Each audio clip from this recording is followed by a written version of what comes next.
one of the questions that people ask me a lot is, if I'm coaching a generator type, how do I get them connected to their sacral? The sacral, if you're coaching a generator type, is like it gives you a quantum leap through the coaching process, because so much of what happens in the coaching relationship is just blah blah blah from the head, and the sacral knows the truth. When you can get somebody to respond with their sacral, you can immediately cut through all the head trash, all the stuff that's going on in their mind, all the thinking that isn't necessarily sometimes even their own thoughts or their own thinking. So getting your clients grounded in their sacral is huge. So that's a long process. I actually unpack a lot of that in Quantum Human Design Level 1, but I'm going to give you just sort of a quick tutorial. The first thing you want to do with your client, if they are a generator type, is to get them familiar with their sacral sounds. So if you are coaching a generator or a manifesting generator, for almost all of them, there's one exception, and that is if you have a client who is a 3420 manifesting generator, their hardwiring, because that's the only place in the chart where the sacral goes directly to the throat without passing through another center.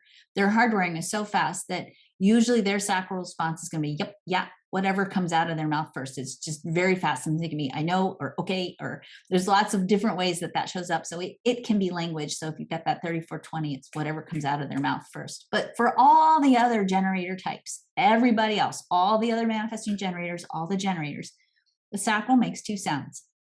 Uh-huh, and uh-uh. And a lot of times people disconnect from that sound. We learned, oh, that's not a polite way to talk. Don't talk to your mama like that. I was raised in the South. So, we didn't say uh-huh, uh-uh. We said, yes, ma'am, no, ma'am. And so having to remember that sound and really feel the power of that sound, which if you're a generator type and you start using that sound, it's like your whole body starts to hum, and it just gives you this immutable clarity around your next right step once you get practice with it. So the first thing you want to do to get your clients connected to their sacral is actually ask them yes or no questions. I like to sit down with my clients at the very beginning and say, you have this center that gives you this deep inner truth. It is a center that is so deeply connected to life's intelligence and what is true and right for you that it bypasses language. It's the sound that your heart and your gut make in response to something that feels right or wrong for you. The way we activate this center is I'm going to ask you a series of yes or no questions. I'm going to ask them pretty fast. They're going to be rapid fire. And all I want you to do is to respond to those questions with either uh-huh or uh-uh. Now, some of you might feel like that's not a polite way to talk. In this room, as we're doing this exercise, I'm going to give you complete and total permission to just go with your gut.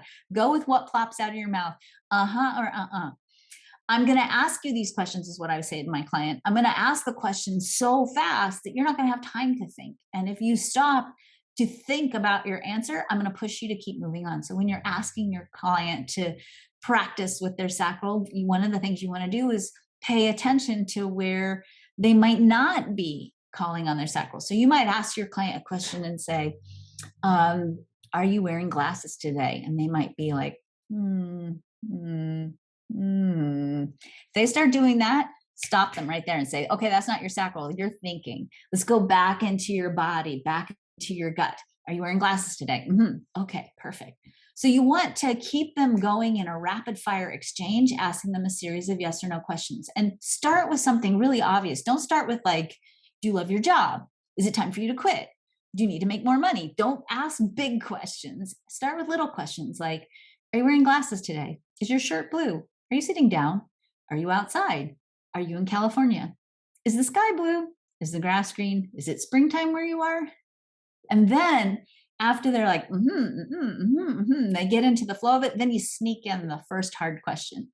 Do you love your job? And then you have a place to start asking more questions. You can use sacral questions to help really get a strong bead on where do you really need to take your coaching? Where do you really need to explore where they might feel stuck or frustrated? You can explore with them questions about time and timing and action.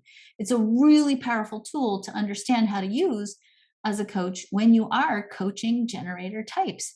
So, but start first, as I said, when you're warming up that sacral, start first with simple stuff. Teach them the sacral sounds. teach them to connect to that. And I wouldn't even ask necessarily complicated questions the first time you teach them how to use their sacral. I would just give them an exercise for a whole week to practice going, uh-huh, uh-uh, in response to what life brings them. And then the next week, start with the more complicated topics.